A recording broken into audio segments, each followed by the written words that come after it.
So hello mga kalakwatsa, at for today's video nga ay magluluto tayo ng steak dahil nga bumili tayo ng sirloin steak sa SNR at ito ang ating gagawin ngayong araw. So yun nga mga kalakwatsa, at una nga natin ginawa ay paper towel dry muna tayo dito sa ating steak, and ayan, nilalagyan na natin ngayon ng paminta at asin lang ang ilalahok natin dyan. So, pasensya na guys, tamang budbud lang kami dahil wala kami nung pinipihit na pangpaminta.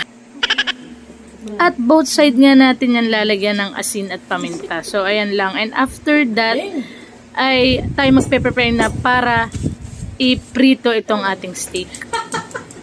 At ayan nga guys, nagpainit nga muna tayo ng mantika at isusunod na natin ang ating steak. So, ayan guys, 1 minute tayo mag-timer dyan, and the other side ay 1 minute ulit bago natin siya lagyan ng ating butter para hindi masunog. Kaya tayo merong nilagay na mantika para hindi masunog yung butter at hindi maging mapait yung lasa.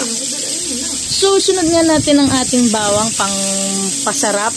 Yan, dahil ayan nga yung nakikita namin sa mga niluto sa Facebook, and ang ating rosemary flakes na pampaaroma. Talaga namang ang sarap lagyan na itong may mga herbs. Yan ang lasa. Kaysa naman tayo order sa restaurant, di gawin na lang natin. At for only 359 pesos nga yung aming biniling sirloin steak sa SNR, makakagawa na kami nitong aming steak at hindi na tayo gagastos ng malaki. Diba? Sa pagluluto lang sa bahay, makakatikim na tayo at hindi na tayo gagastos ng malaki. At ayan na nga guys, tapos na nating lutuin, at ang susunod na di, syempre tikiman time na. So ayan na, at ang ganda ng pagkakaluto. Tikman na natin to guys.